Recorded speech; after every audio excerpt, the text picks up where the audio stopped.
Hello, everyone, and welcome to episode 24 of the Dads on the Rocks podcast. April is here, and April kind of sucks. I mean, there's Easter, but other than that, it's either hot or polleny, and let's be honest, the only really cool April is April O'Neil. Today's guest is a fellow girl dad who I'm sure I'm going to look to for advice in the very near future. Ladies and gentlemen, Mr. Kevin Venema. Kevin, say hi to everybody. Hello, everyone. As always, we begin with the toast, but today is my very first morning recording, and I decided not to have anything until I saw Kevin having a drink. So I'm like, well, what the hell? So today I am having Kettle One mixed with ice. So Kevin, why don't you tell everybody about what you're having today and a little bit about yourself?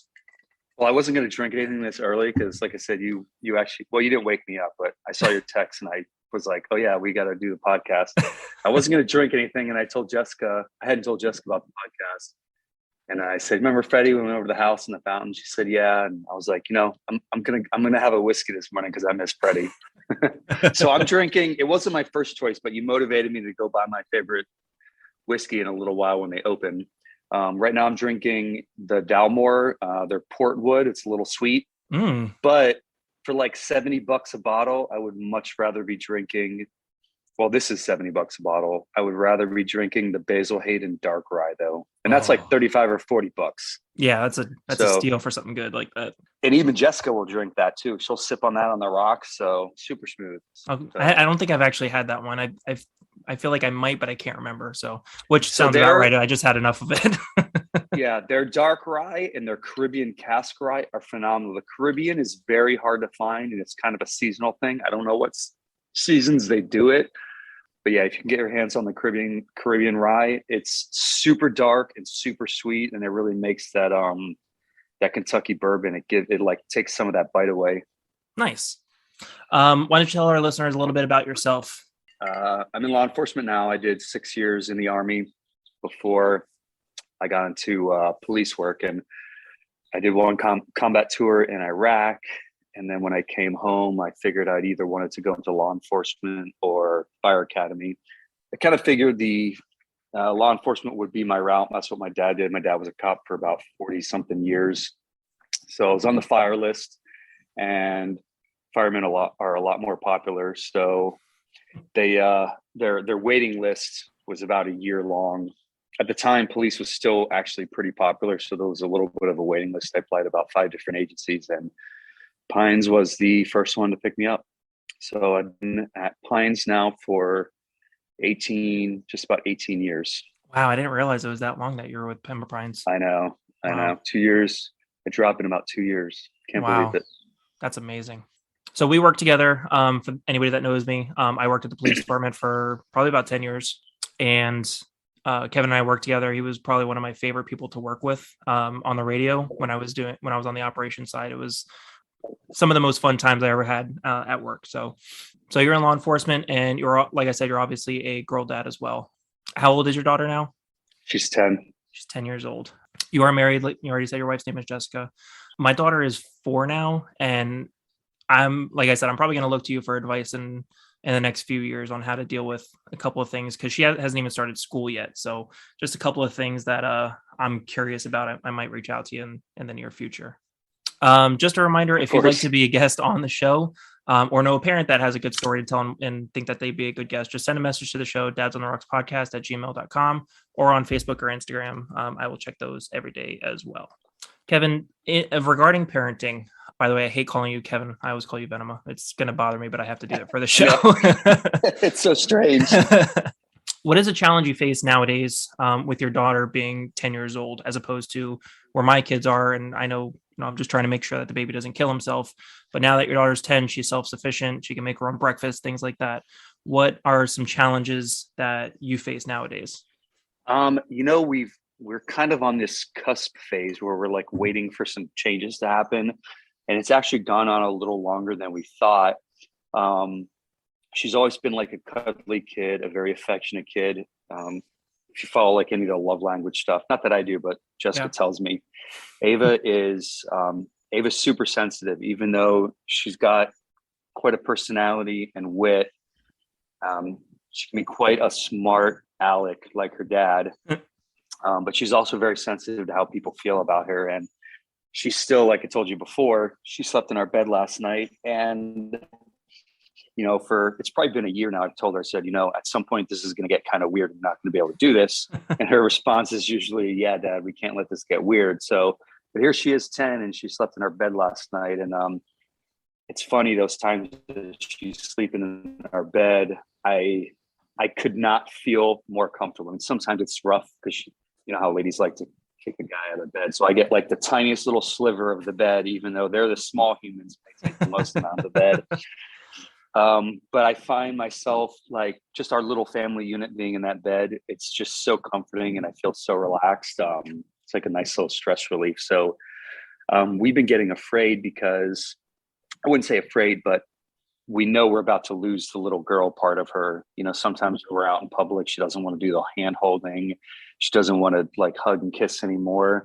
But it's actually not as bad as I thought just yet, but I can tell that she's kind of pushing into that like preteen phase where like she's super obsessed with her iPad, which I guess is first world problems considering what, she's really a good kid. The problems that we have with her are super minuscule. She listens very well. So we're kind of afraid of her getting into that solo. She gets stuck on the iPad sometimes. She just wants to kind of watch it all day. So we found that the more we limit that, the better her behavior is. Because when she's not on her iPad, she wants to do things like play with chalk outside, color, roll around on her skates or her one wheel.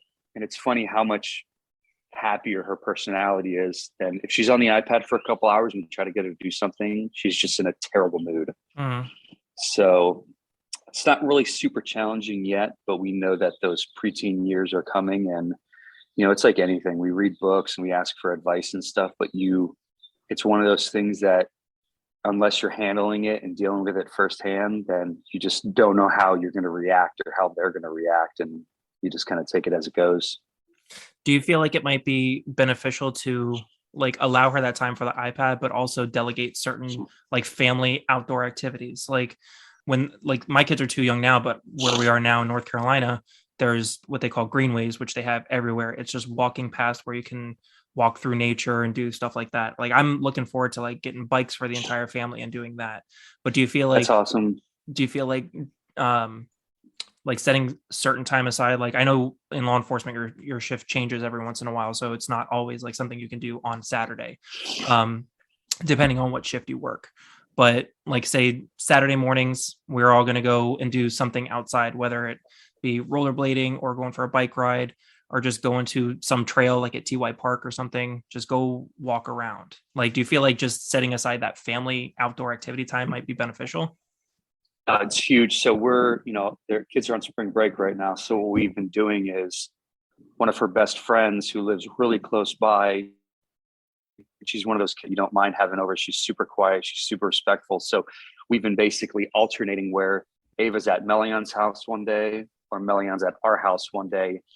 And it's worked out super awesome because they're not on their iPad when they're together. So like right now she's on her iPad, she's having, she's playing with it by herself. And then in a little bit, we'll be doing something outside. But anytime she's not on the iPad, when she's doing something else, she's like super bubbly. She's super happy. Even though she might not want to get off the iPad, her personality changes. So we kind of let it get out of control a few weeks, maybe a month back. And I told Jess, I said, we can't get mad at her because we kind of created that. We allowed it to happen. So I can't just be, we can't be mad at her based on, she's not going to know what she did wrong. And she really did. So we kind of got to the point where we were talking to, I think I was talking to Gomez, Ozzy the other a few weeks ago. And he's like, oh no, there's no iPad through the week. And I said, man, we got out of control with that. And I think part of the problem was I'm off weekends right now, but you know how our schedule alternates. Sometimes if I'm working during the weekdays, Jessica might have like a random evening client. She tries not to have evening clients, but what is she going to do at those times? Sometimes the babysitter is the iPad, and it's easier for Jessica to train someone and be like, fine, use your iPad, but it kind of gets like drawn out, and then she doesn't want to get off. She doesn't want to take a shower. She doesn't want to eat dinner, blah, blah, blah. So we finally decided, we kind of slowly broke her off and said, you know what, there's no iPad through the week. When you get home from school, you're doing homework, you're doing your chores, you're doing whatever, because otherwise she'd get home from school and just want to be on her iPad until she went to bed. And then she was like, there was so much more attitude. So now that we've been on spring break, we super limit the iPad, and she'll go with us to the gym and play at the kids club. She'll come out. Last night I was washing Jessica's car. I said, come out, you're going to wash the car. You know, you got to take on more responsibilities, because she really doesn't have a lot of chores. Yeah. And there's not a lot of stuff to do around the house. We have somebody clean the house every 2 weeks. So there's not much to clean. I don't know if a 10-year-old girl is going to do much landscaping, but you know, we've got a community landscaper anyway. So, and even when she helps me wash the car, I have to like go back over that spot And anyway. redo it. But, yeah. So, but you know, the point is to get them out of the house and get them to help. And, you know, I give her a couple bucks for that. And just that spending time with her, like, even if she's not doing a great job washing the car, you're there with her. You can like hit her with the hose. Just playing that like dad-daughter time is. It's funny. That's what we ended up doing. Some of the neighbor kids came over, and it turned into me just soaking them. And it wasn't hot. I mean, it wasn't cold, but it wasn't hot last night. So I'm soaking them, and they were having a good time. And I find that they think that they like it. And I wonder sometimes if I like it more than they do, Yeah. you know, because the seriousness of police work, and I bring too much of it home with me. And I find that stuff I do with Ava, I mean, you know, things that you kind of thought you lost enjoyment with, you take your kid with it, and it's like you landing on an alien planet and everything's brand new. Yeah. And I find that the dumbest little things that I didn't care about anymore are actually super enjoyable. Like even going to the store, if I take Ava to Publix or Costco with me, like she just says the funniest things, and all of a sudden just this typical boring trip to the grocery store becomes kind of amusing. But she's also a pretty funny kid, so Yeah. I guess that helps. When you guys were going to limit her iPad use, is she old enough to where she can understand, like if you guys sat her down and said, look, it's kind of our fault, we let you start using the iPad a little bit too much, and you know, we notice that your personality changes a little bit. You become a little bit more aggressive or a little bit more moody when you're using it, as opposed to when we're outside spending time together or playing or doing something like that. Is she old enough to understand if you guys talk to her about it like that, or is she still too much of a, you know, in between, you know, kid and preteen? No, she gets it, and she knows when we're kind of having those conversations that we're kind of disappointed. So she doesn't really know how to verbalize her response. So she typically just kind of freezes or just kind of looks around, but you can tell that she knows that we're disappointed about that, and she doesn't argue. And she's really good when we tell her things like that. She's always been an extremely intuitive kid. She's got quick wit. She says some things that, like some funny responses to stuff that Jessica might think is her being disrespectful. And then she'll look at me, and I'm like, I can't get mad at her because she sounds like me. Yeah. And part of the problem is, and I don't know if it's good or bad, but you know, when I was younger, my dad would play movies that we probably shouldn't have watched as kids. Mm-hmm. You know, maybe I don't know what we should or shouldn't watch, but you know, Ava will watch movies with me that Jessica won't watch. And, you know, she's like, even though she's a girl, she's got so many similarities to me that she really understands stuff. And when we have conversations, you can really tell it clicks. And Mm-hmm. I've always been super impressed. And obviously some of it's probably parent bias, because everyone thinks their kid is the best and smartest kid in the world. Sure. And other people might think that, you know, man, what an idiot, their kid's an idiot. So, but I do think that, you know, taking a non-biased approach, that she is quick-witted and she does understand what we're talking about. And she's really good about listening, but it's easier for her to understand than it is for us to actually like make sure that we're you know, we're not giving in. You know how it is, sometimes you're just like, whatever, let them play on the iPad. Yeah. Because it's easier to let that happen than it is to kind of enforce the rules sometimes. So the more we enforce it, because you know, kids love having a routine. Yeah. And she does really well when she has a routine. Her behavior is so much more controlled, I guess, expected, like you know what to expect. Yeah. I mean, she's 10 now. She's, like you said, in that preteen era. I know you said that you mentioned, or I know that you mentioned you miss having like the hand holding and like the affection, like in public, stuff like that. Is there anything else that you miss about her being younger, like my daughter's age, like something that I could appreciate now, as you know, my daughter is 4, that I'm not going to get to have, you know, the next, you know, few years? So especially with Facebook, you get all these videos that pop up, like these memories, which, all those videos are in my phone somewhere, but you look back at your thousands of photos and videos, and when do you have time to really go through those? So it's cute when the old videos pop up as memories, and I see these videos, and I do know that back then I loved how cute she was. I was always amazed at how good she made me feel. But when you know how they are now, looking back at how they were then, I think you appreciate it in a different manner, because it's gone, and you're never going to get that back, as opposed to when you were there, it was just cute. And I look back and I'm like, man, you were little, you were cute. We watch a lot of videos of when she did baby sign, and she doesn't do it anymore because talking is so much easier. But when she couldn't speak and she did the baby sign, we knew it was really cute then. But I look back and I'm just kind of amazed at how quickly she did the sign language and how advanced that was at the time, which I think helped make her really good she enunciates words well. She has a really good vocabulary, and we think it has to do with that baby sign. So looking back at those videos from a few years ago, it's cute, but it's also sad, because you're not going to have that again, unless you have another kid. But I really miss some of those different phases of the cuteness, especially when she wanted to go everywhere with me. No matter where we went, I was never in a rush. It was never like, all right, we're going to Publix. Normally I want to get in, get out, move on, do something more fun. But when I went to the store with her, did some things, you can't really rush, because you're kind of at the mercy of the kid. Yeah. What they want. Are they hungry? Do they got to go to the bathroom? Are they in a bad mood? So when she was younger, a lot of that, when she wasn't self-sufficient, it really forces you to kind of slow things down, and you can't do it at the pace that you normally would. And I found that was really good for my personality and kind of slowing my life down. But she really hasn't changed as much as I thought, at least for now, where she still wants to do things. She's still daddy's little girl. She knows that she can come to me and ask me things that, once she convinces me, it's easier for her to convince mom. Yeah. So yeah, as they go through each of those phases, once that phase is gone, that phase is gone. And then it's nice though, because each phase, I'm like, she's not going to do this anymore. And then she moves on to a next phase and she does something else.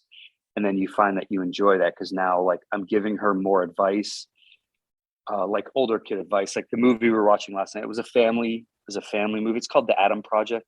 Oh yeah, with Ryan Reynolds.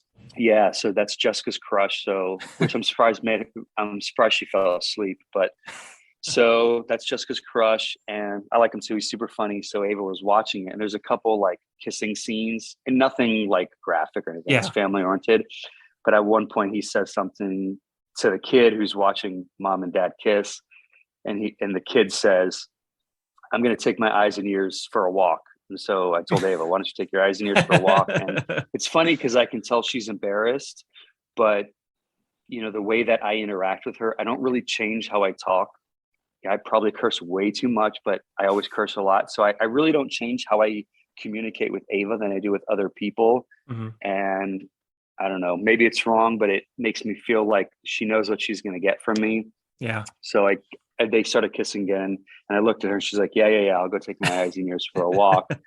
So it's cute to be able to communicate with her that way and know that she kind of understands me. And I hope that relationship kind of continues where, if she feels uncomfortable talking to mom about it, that maybe she'll still feel comfortable talking to me about it.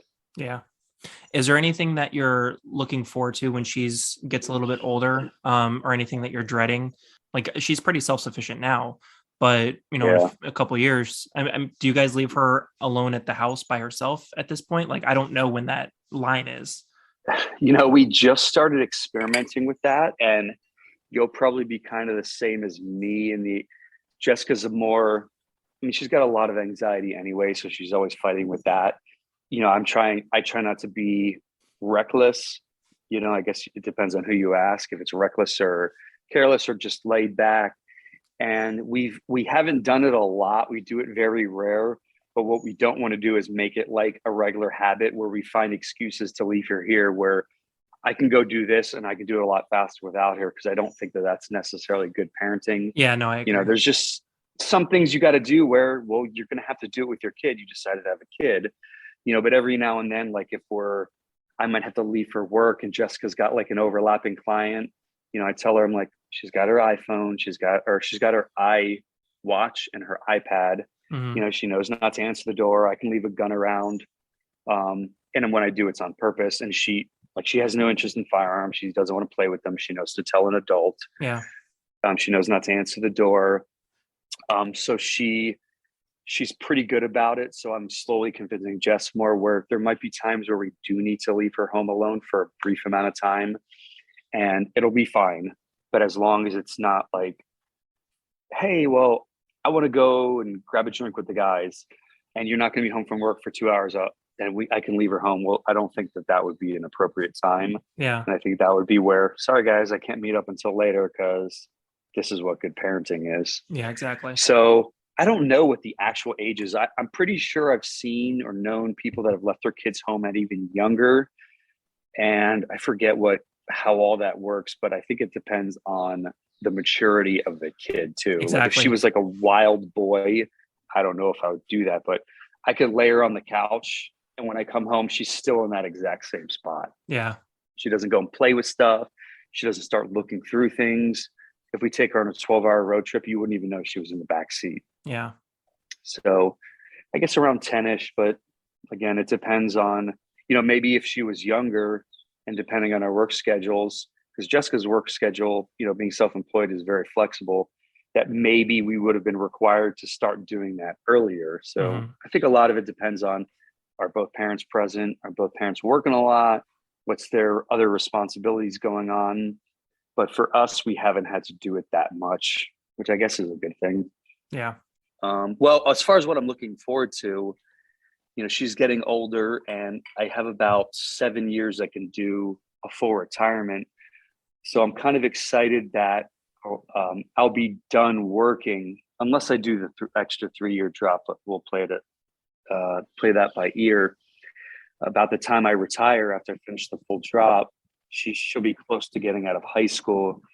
And I'm excited that depending on where she goes to school, we might be able to just kind of pick up and go and follow her.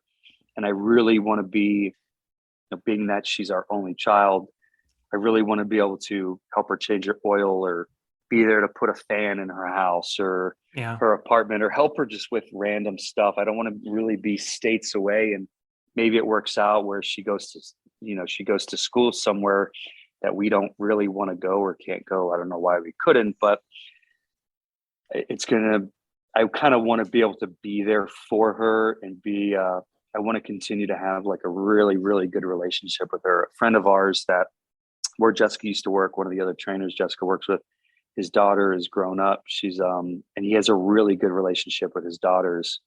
And it's super cute how much he supports her, that she's older and she really cares about him. And I really hope that Ava and I to continue to have that kind of relationship where I can always be there for her. She, no matter how bad it is, she's like, Dad, I screwed this up. And I could just be like, well, just like when my squad calls me, there's really not much that I can't fix at work. So, you and we've been through it all, where your kids might be like, this is really bad. And you and I might go, that's not so bad. So we can fix that. We can work with it. Do you worry about like say she went to, like, you live in Florida, say she goes to college in, Boston. Would you guys pick up and move there with her, or would you prefer her to because I struggle with that too. Like, I want to be nearby, but I also don't want them to miss out on like their independent, like give them the opportunity to be like their own person, which is not like she's living with you guys. She'll still be doing her own thing, but you guys won't be too terribly far away if you do pick up and move at least close by where she's at. Yeah. We've gone back and forth, and I guess it depends on where we're at. Like, I mean, we're pretty set financially already as it is. And by that point, when I drop, it should even, be even better. But of course, Ava will get more expensive and kids need cars and stuff like that. And we would want to help her with her wedding and or down payment in the house. So I guess it never really gets that much better. But it kind of depends on, we've thought about, say she moves somewhere where we don't necessarily want to live part-time, live full-time. Maybe we get like a condo or an apartment somewhere where we can kind of like bounce back and forth, because I don't know if I ever gonna want to live full-time where it gets really, really, really cold. Yeah, for sure. But then again, I don't really care about the beach. I never really have a drive to go to the beach. I like the Florida weather where you kind of wear the same thing year round. Hmm. But when we go on a vacation, I really don't care about going to the Caribbean. I really want to just go like to where you live, the Carolinas, Georgia, stay in a cabin like in the woods, Yeah. not too secluded. I wouldn't want to live somewhere that's like too secluded. I like being around stuff to do and getting to the store easy. But I could see us at least getting maybe an apartment or a condo somewhere and being able to bounce back and forth where she doesn't feel like she's being stifled. But if I'm in Florida and she's, like you said, in Boston and something goes wrong, it's not super easy to jump on a plane and get up there and be right around the corner. Hey, Dad, I got a flat tire. Like, all right, well, I'm in Florida. I can't really help you Yeah. there. Figure it out. Bye. Yeah. So, I don't want to be up her butt necessarily. And if she's going to college, if she's going to college locally, then, would it make sense to have her live somewhere else? But then, like you said, does she really get that college experience? Yeah. And maybe it's a bad experience. Maybe it's good. You just have to kind of take it as it comes. So, But you also have to like let her have that bad experience. Like I went to college locally. I still lived at home, and it was financially very responsible to do that, but I never had a college experience. I had experiences after the fact, and good and bad, and they molded me for who I am today. But right. I mean, it doesn't necessarily have to be one way or the other. It's what works for you and your family. Yeah. We'll kind of play it by ear. Her college is paid for by the military. Nice. We also have her Florida prepaid, which would be money for books or boarding or a car or something. So, I don't really push college a lot for her. If she wants to get like some kind of a professional job, but on the same token, her college is basically paid for. So it's like, why not use it? I just hope it's for something that is going to be useful for her in the future, and not some random degree where it has nothing to do with what she does later on. But, I guess we'll just kind of see how she develops and what kind of, she might want to be one of those solo kids, or maybe she's like, I'd rather live with you guys and rather have you close by. So, Jessica and I, we talk about it a lot, but at the end of the day, we're not going to know until it's happening, and we just kind of go with the flow. Now that she's a little bit older, for me, my daddy-daughter days are going to the playground, going to the grocery store, washing the car when, back when we lived in Florida and it wasn't freezing cold. I mean, it's like late May and it's 32 degrees outside. Believe me, I love it, but it is not like going in splash pad time. But those are kind of like daddy-daughter days, and it's a little bit harder now because of Andrew, and he's around and he needs care as well. So those daddy-daughter days for her and I they're special to me because we don't get that as much. It's got to be somebody's watching Andrew at home while I take her out and do something with her. But what are daddy-daughter days like for you now that she's this age? They haven't changed as much as I kind of expected. Like I said, we've kind of been waiting we know that there's going to be a drastic change at some point, and it hasn't hit too hard yet. So I always work Fridays, even when I'm off weekends. So I love taking off a Friday, especially, and telling Jessica, go hang out with some girlfriends, go do something that you want to do. And I'll go out with Ava. And so we'll still go to, right around the corner from us is Off the Wall, where they have like laser tag and video games. Oh yeah. And it's fun, even though the games there, she's kind of getting kind of bored with, but I like going with her where she's super excited to play each game and I can play all of them with her. And she thinks she's having a good time on those nights, but I think I'm probably having a better time than she is, or at least as adults, I guess we probably appreciate it more than they do. Even when she's just helping me wash the car, like you said, I don't think they know how special it is to us. Yeah. And how much we enjoy it, and probably how much we actually need it, a break from reality and slowing life down. So we'll do that. And I've gotten excited because she's into kind of scary stuff. I've never really been a super horror fan other than like reading. I used to read tons of Dean Koontz and Stephen King books. And, Mm, you know, Stephen King movies never translated to his novels, never translated to a lot of good movies. yeah. The books are always better, but there's been quite a few movies that Jessica just she doesn't like a lot of she doesn't like movies that make her feel sad or scared. So a lot of the times I have to watch those, like if I'm working a detail or I'm, you know, working some slow overtime, I'll catch up on one of those. Yeah. And I found now that Jessica or Ava really likes that stuff. So I can take her to one of those movies, or where her and I can sit home and watch one of those. And she'll still like totally cuddle up to me. She'll throw my arm around her. And as much as I like watching those by myself, it's so much more enjoyable watching with her, because I want to get annoyed sometimes, but I can't help but just laugh, because she'll ask me a million questions. Daddy, is he going to die? Is this going to happen? Is this going to happen? I'm like, you're just going to have to watch, because I'm not going to reel that to you. We're going to have to watch it. So she's gotten, she likes to actually watch me for years, when she was definitely too young to watch it. But are you familiar with the game, The Last of Us? I played the first one and not the second one, but yes. So the second one, Sony almost didn't release it because it was so visceral, Oh, in wow. that the characters look so much more real and the dialogue is just so, I almost want to say human. It's so realistic. And Ava fell in love with that game, mainly from the relationship between Joel and the little girl. Hmm. And then the second one is really, really sad and realistic. And now they're making it into a TV show. And Yeah, I I'm saw glad that. that it's taken a long time to come out, because I wanted her to get a little older, where I can have a better expectation of what the show is going to be like, because I have a feeling it's going to be super, super dark.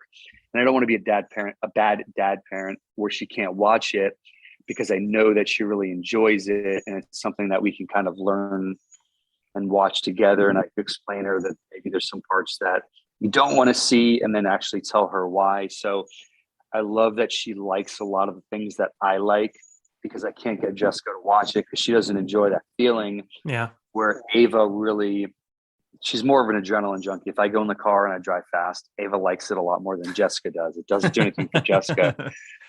So I'm super excited, because, you know, even though she's not a little boy, you know, I never really was into watching sports. I don't care about going to football or baseball games. So I really didn't necessarily ever think I wanted to have a boy more than a girl. I think I always wanted a girl more than did a boy. And maybe one day that's going to backfire on me and I'm not going to have any idea what to do.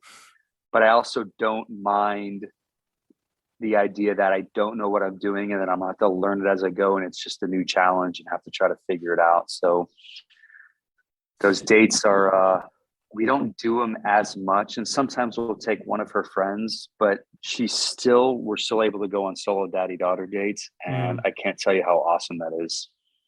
So there's a couple things to unpack there that I want to mention.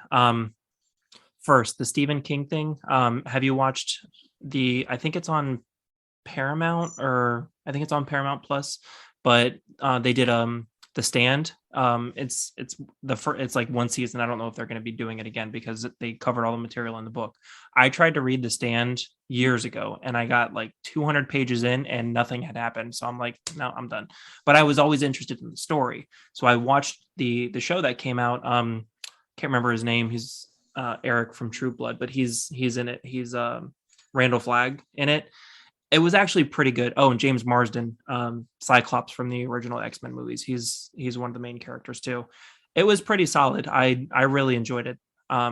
So if that's if that's a book that you've read before and that you're into it, I would highly recommend it. It's better than the TV series that came out, I don't know, 25 years ago. And it was like a 5-part TV series. It was no good, but this new one's pretty solid. Yeah, so I read. I talking about the 5-part series, the one years ago, the Under the Dome, No, I think it was or actually was it called The another Stand. Stand? Yeah, it Oh, was The okay, Stand. so I haven't seen the new Stand show. I read the book when I was younger. I was obsessed with Stephen King books, and those books were always humongous. And that book took a really long time to get into. It gets Hmm. better. It's very hard at the beginning. And I want to say I probably stopped it a couple times and then got back into it. and it was a really hard series to get into. And I don't know why I've never got into it, but I guess there's just so many shows that have come out since, I guess it's the revenge filming, where since COVID, there's so many shows right now. I just haven't had a chance to even start it. Yeah. I did read the book. Like the last Stephen King book I read was Under the Dome, and where the book was 10 stars out of 5, Mm-hmm. the show just didn't, it's very hard with the details that he has in his stories. It's so hard to get them to make a, they never really put enough money into his shows or his movies to make Yeah. them anywhere near the books. They always end up being kind of B a lot of times. But Under the Dome, the book was absolutely nonstop. It just never ended. And then the show, they just kind of drug out too long. And it was kind of cool to actually visualize it, Mm-hmm. but it wasn't the same. So I'm kind of curious if I would to jump back into The Stand, because I'm sure there's so much of it that I don't remember. It was so many years ago. I wonder if Ava would actually like it, because she's into that kind of stuff, and she keeps talking about watching The Last of Us. When's it going to come out? When's it going to come out? So I'll be curious if I would actually like The Stand, the show. But I've heard good things about it. It was a fun watch. It didn't drag anything out. It was always fun. Every episode, something happened. But it was nice to see, like, from the beginning, and it's kind of applicable nowadays, with the pandemic, where it could have been like more serious. But it starts off the same way it's supposed to, with the guy driving down the road and comes to a gas station and hits the gas tanks. It's the same exact story. And I didn't finish the book, so I don't know exactly how true to the book it is, but I enjoyed it. So I would highly recommend it if you're into either Stephen King or specifically The Stand. Yep.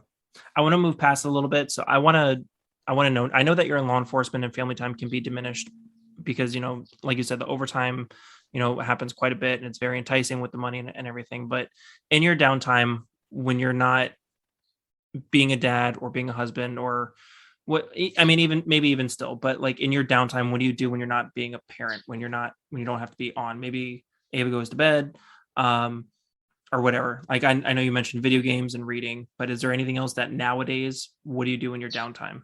One of our staples has always been, Jessica's been in personal training for about 7-8 years now. She became very successful with it. She got into that because she was competing for quite a few years.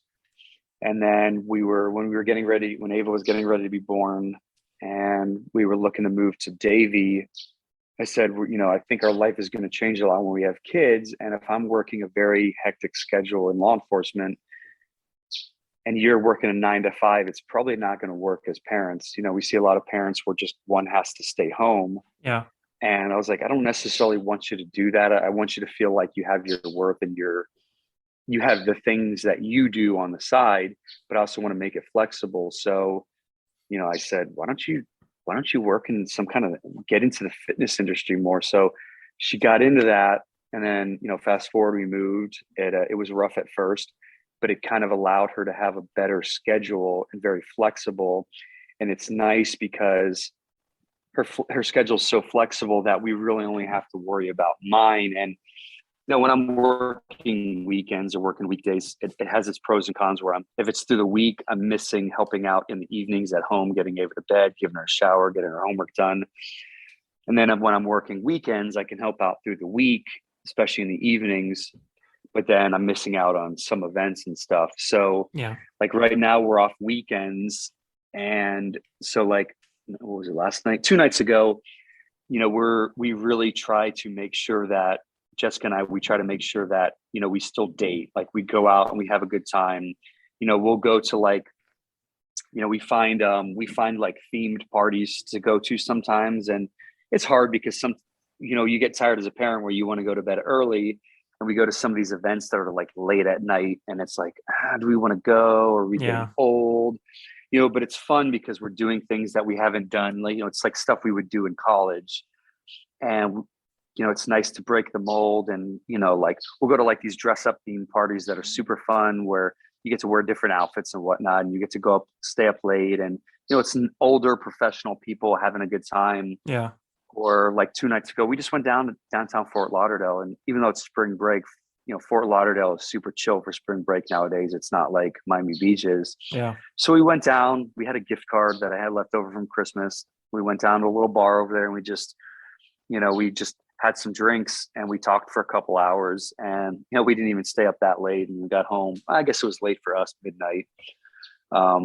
So we make sure that we see a lot of parents and friends who never do anything but family stuff.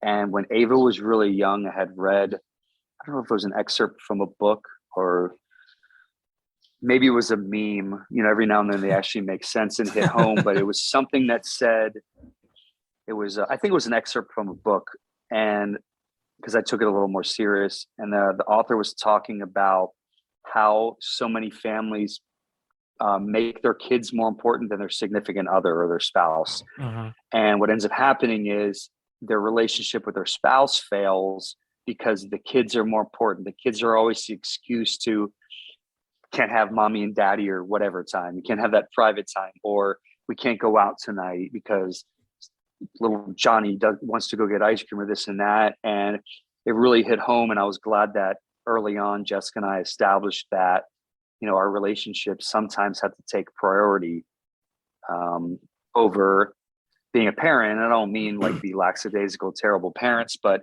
we made it a point where we've got family to help us, either my parents or Jessica's parents. We've got one good babysitter who's super reliable, which is actually Mike Mathis's his niece, who she might actually apply for fines to be a service aide. Oh, nice. But she's one of those super responsible 18-year-olds. She was maybe she's about to turn 18, but she was 16 or 17 when she started babysitting for us. But she's not like a party girl. She's not one of those that would like sneak her boyfriend over when we were out, and she was babysitting. Like, super sweet, super cute. Just so we made sure that we had like this kind of support system available where we could kind of bounce around and ask different people to help us. Where, hey, we want to go out tonight. We want to have a good time where it's just us. Because we go through those patches just like any couple. And I think that a lot of the couples that fail when they have kids is because they completely forget about, their relationship was there before the kids. Exactly. And if all of a sudden you let that go, then what do you do? And we were talking to someone recently, and they mentioned how they always put their kids first. It was always family stuff. And then when the kids moved out, what's left? The parents got divorced because they had nothing in common. Wow. Because that's all that was left. And who knows, maybe the kids were an excuse to stay together and they just didn't accept it or ignored it. Mm-hmm. But, I don't want that to be the case where, and I hope that we stay a close family unit as we get older, because she's our only kid. So it shouldn't be that difficult as long as I'm still married, as long as, my finances are still okay at the time. But we really try to make sure that we still date, and it's not like forced where it's like we go out to dinner and it's like super uncomfortable, so we even sometimes go out and have a date and we pretend like we just met each other. Like it's like a pickup date. And it's so funny how it sounds really dumb. And the first time we did it, it was super awkward, but it's fun because we would go out and we would like, one of us would walk to the bathroom and the other one would come up. And then it's cool because you get to like talk about each other, and you kind of like, you're selling each other like you're on a first date. And it's cool because you're breaking away from reality. It's like when I watch a movie, I just disappear from reality. No matter how dumb the movie is, it's a break from the real life. So we try to do things that kind of just take our minds on like a little bit of a vacation and kind of like give us a little, add a little spice to our lives, where it's just not that mundane where, oh, I got to get up and take Ava to volleyball, or, oh, she's going to get up and go to school, because all that stuff kind of wears away at your relationship with your significant other, where it just becomes so mundane and you're like two business partners raising this child. So that we do that a lot, or I wouldn't say a lot, but we probably get to do that more than a lot of the couples that we see. And when we see that, it gives me more motivation to do it, because I think that it's really beneficial for us. So we do a lot of dating, and we try to go out and have some fun and try to find different things to do. We'll try to go to like a pool party at some of these. There's a bar on the roof. It's called Rooftop. It's over in Fort Lauderdale, and they have like pool parties on Saturdays. And even yesterday, I was like, man, we should have went to that. We should have found a sitter for Ava and just went to that and just, kind of spring break stuff where, it's an older crowd. It's not like super young kids there, even though when we're 42, we're some of the youngest ones that have been there. Yeah. It's just fun to kind of get away in that environment. And, where we do it where it's not too often. And we do have a sitter where we don't feel like we're like, well, our kid is affecting our partying. We want to be party animals and we don't want to have a kid. But, it's not like that. So we still feel like we're being responsible. But it's fun because it kind of it really helps our relationship with Jessica and I, and, kind of keep things together. So we do that a lot. And, I think you hit it on the head when you said, what's left when the kids go.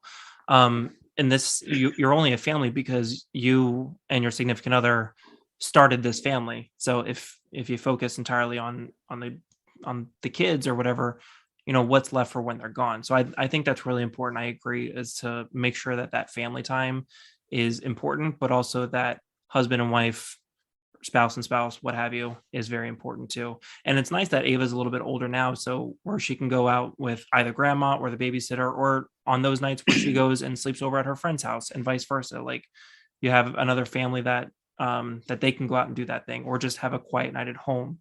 But she's of the age now where you have that opportunity, and that's something I'm looking forward to, because paying for a babysitter every time when we have to, or when we want to go out, it's tough. But I think eventually it'll be a lot easier. I mean, now it's further in the future because my son came around too, but that's something I'm looking forward to as well. Well, you mentioned like, what else do I do like when I'm not doing police work and stuff? And it's funny how years ago everything was like training. I would go and shoot. When I was on the sniper team, it was always shooting and cleaning guns off duty and getting lessons planned ready. And as I've gotten older, I really want to do less stuff that has to do anything to do with law enforcement. Mm-hmm. Things that just totally break me away. And I've always loved detailing cars, and I used to work on cars a lot more years ago, and I just found other priorities, or I didn't want to make it a priority anymore. And so I spend a lot more time now. One of the reasons why I bought a GT500 was I wanted to have something that I was going to work on, and I could just spend hours working on it. Sometimes probably too much, because I don't entirely know what I'm doing, but with YouTube, anybody can do anything now. So I do a lot of, I go to car shows now. I try to work on my car, and it's something that has nothing to do with law enforcement. Even though some of the guys I work with, like Mike and Gino, they're into cars and stuff. So we can still kind of share that common bond, but we don't have to necessarily talk about, what the other shift did, or, the admin changes or the new promotions. Like that just stuff gets so tiring, probably more for me than them, since I've been dealing with it so much longer. Yeah. But it's nice to do things that don't have to do with law enforcement, because I'm more looking at the end now. And I try not to look at the end too much, because then I don't want to be a bitter, salty sergeant who doesn't care about my job anymore. I want to pay attention to the guys that work for me, which, I call them my kids. They call me dad. So I don't want to be a deadbeat dad at work.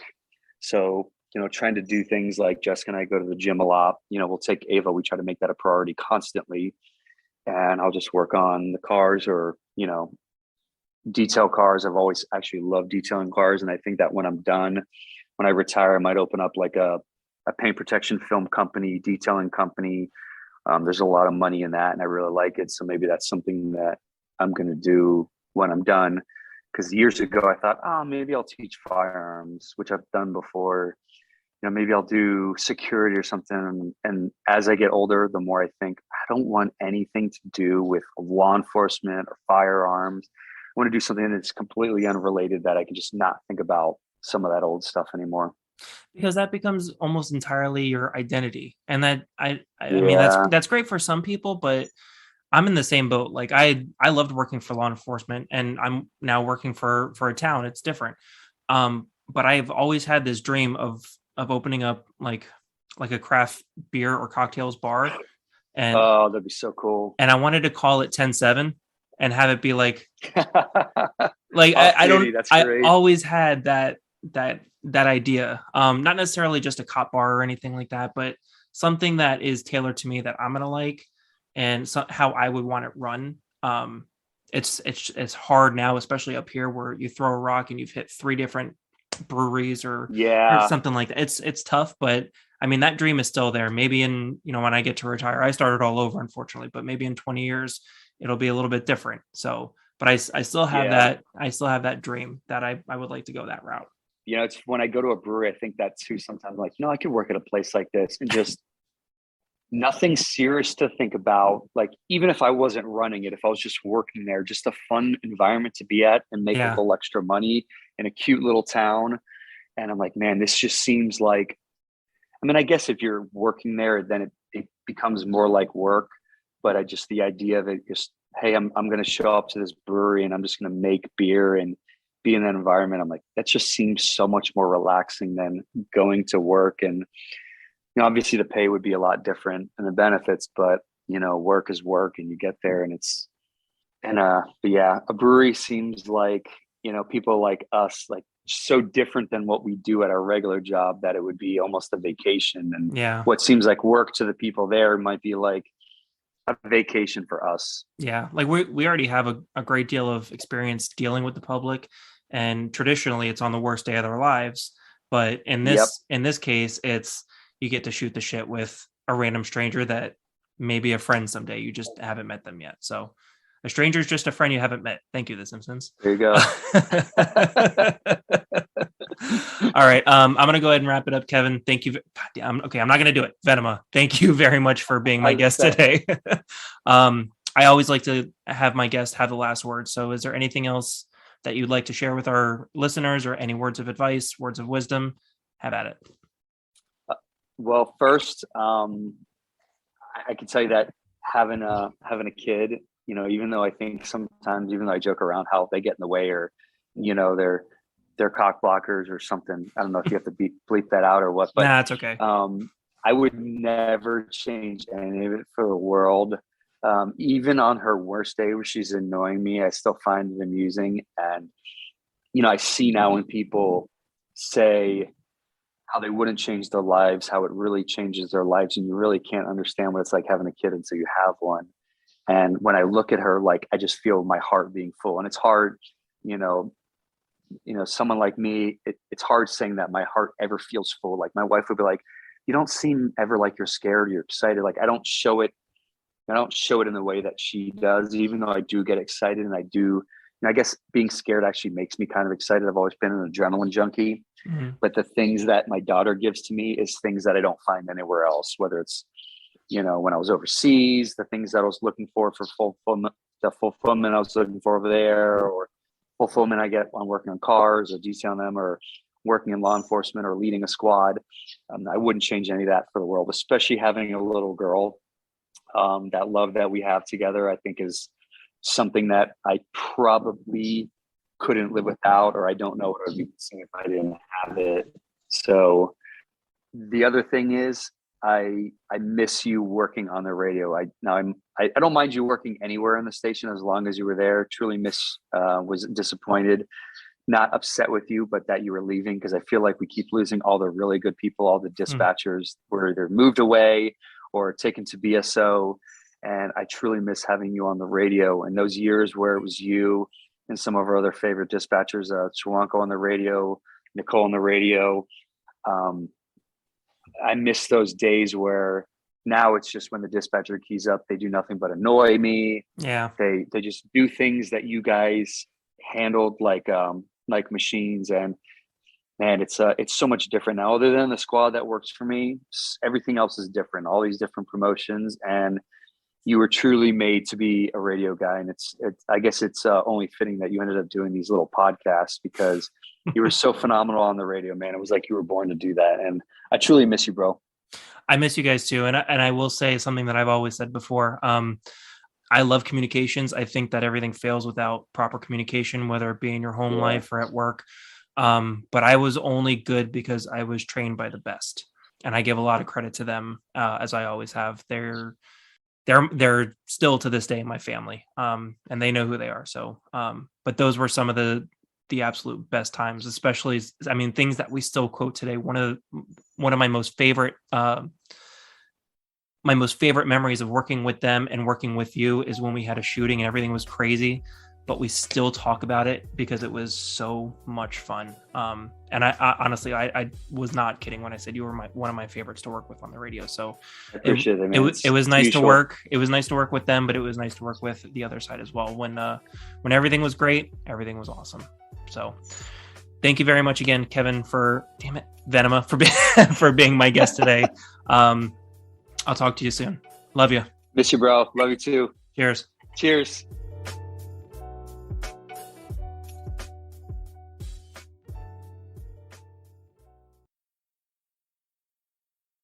Good night, Daddy. Good night, baby.